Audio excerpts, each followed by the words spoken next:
Welcome to SBR Sports Picks. I'm Peter Loshak. Today is Saturday, May 20th, and we are continuing our coverage of the NBA playoffs right now with Troy West from TroyWins.com. And right now we're going to look at Game 3 in Boston, Cleveland that goes on Sunday. Man, Troy West, what an unusual playoffs in the NBA this year. Normally, the top teams are much more competitive with each other, and even like the elite teams are expected to make the finals. Usually struggle at least a little bit with the teams they're matched up against. But this is kind of unusual with how dominant Cleveland and Golden State have been, right? Oh, absolutely, without a doubt. I mean, a lot of people could say they saw this coming, but in this kind of fashion, I mean, come on, a 41-point game at halftime. Right. Truly unbelievable, Pete. I was one that thought Boston would hang around a little bit. Boy, was I wrong. But Cleveland right now is peaking at the right time. I mean, they've just been absolutely virtually unstoppable in these playoffs. LeBron James, I mean, what can you say? Absolutely incredible. What, they've got the line at where it needs to be, I think, Pete. But this has been unbelievable. I thought it'd be much more competitive. It's kind of disappointing from a gambling perspective and a viewer's perspective. Not too interesting. Not a lot of things going on right now. Just kind of a boring Eastern Conference Finals and a boring Western Conference Finals, to say the least. Right. Well, not if you're on the right side of all these games, which I'm sure some people are. It's definitely throwing some people for loops, though, Troy, because in game one of this Boston and Cleveland series, I was all over Cleveland on the first half, and as you know, that turned out to be the correct pick. But then in game two, I didn't exactly know what to think. I stayed off it. I previewed the game with Al McMorty, a guy who's got a great record long-term and is a very experienced handicapper. He liked Boston. He gave his reasons why, historical reasons, lots of reasons to expect a bounce-back game from Boston. And obviously, look what happened. How'd that work out for you, right? So it seems like maybe this year is a year where we put an asterisk at best, at least, on historical trends and tendencies, right? Oh, absolutely. I agree, Pete. There's just no way you could have predicted this. I mean, like we talked about in game one, I was kind of the one that said, God, it looked like Cleveland was the public play without a doubt. It looked too easy. It really did to me. Game two looked too easy as well. I actually ended up hitting with the under, which you would have thought you'd hit an underplay when one team scores 130 points. But hey, I'll take it. But no, absolutely, Pete. It's just been wild. It's been absolutely wacky. I don't think there's a way to predict it. But right now, my God, the way Cleveland's playing, you just can't bet against them. Yeah. All right. Well, again, I had Cleveland in game one, and when I previewed game two with Al McMorty, I said, based on how game one went, I said to him, it's hard to imagine Boston being competitive here, but I stayed off it because the game just had me perplexed, and it was too scary for me. Al McMorty gave his reasoning for liking Boston. We saw how that turned out. So here we come to game three in Cleveland. Right now, Cleveland is a 14.5-point favorite, and I'll tell you once again, I think I'm probably going to lay off this one, but just based on how games one and game two went, I don't know if I could take anything other than Cleveland here in any which way. Maybe take a shot with them on the first half instead of the full game, because as game one went, Cleveland obviously dominated in the first half, and then the second half, Boston came back a little bit. You could get backdoored on this one, so maybe Cleveland. What will the first half line be? I don't know. At 14.5, you would guess it would be 7.5, but because of how the odds makers have adjusted, we might actually see like a 9 or a 9.5 here on the first half. The line isn't out yet, but maybe I'd look at Cleveland on the first half. There's also, as you told me right before, that Isaiah Thomas might be now out for the entire series.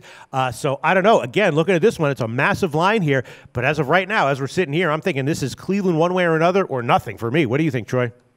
Yeah, no, I completely agree with you. It'd be Cleveland one way or another. I can't back a team that many points in the playoffs. My God, even though they just won, by 30 plus points, but I'm going to go back to another play I just had last night. I'm going to go under again. It finally did pay off last night. 130 to 86 final, went under the total. This one, I believe, is at about 216 and a half.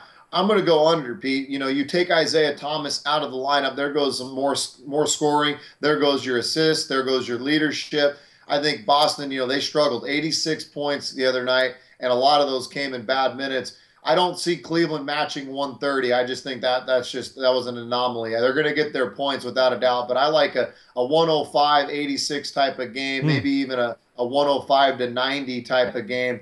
I'm going to stay away from the 15 points because that's just too many in an Eastern Conference game 3. I like the under. I'm going to go under again. A lot of people probably call me a sucker for that, but I'm going to go under. I just don't think Boston, without Isaiah Thomas, if he is out, which a lot of reports are saying he is done, they're not going to be able to put up points. And I think Cleveland slows down just a bit and puts this game 3 under the total. All right. Yeah. I mean, Cleveland has been, as we know, an explosive offensive team this year, and especially in the playoffs. And defense has kind of been their liability. So they have been a pretty strong overtrender in the playoffs, as you know. So that does make me a little bit nervous. But yeah, on the other hand, you got to assume that what's Boston going to do? Just like with the Spurs in Game 3 tonight, where I'm on the under for similar reasons, you got to think that Boston is just one way or another that their game plan has to be slow this down, whatever. And if they get blown out by 40 points again, at least make it a 110-70 game instead of a 140-100 game. So, and I can understand that reasoning, and that's why I'm on the under tonight in Spurs and Golden State. Is that basically what you're thinking, Troy?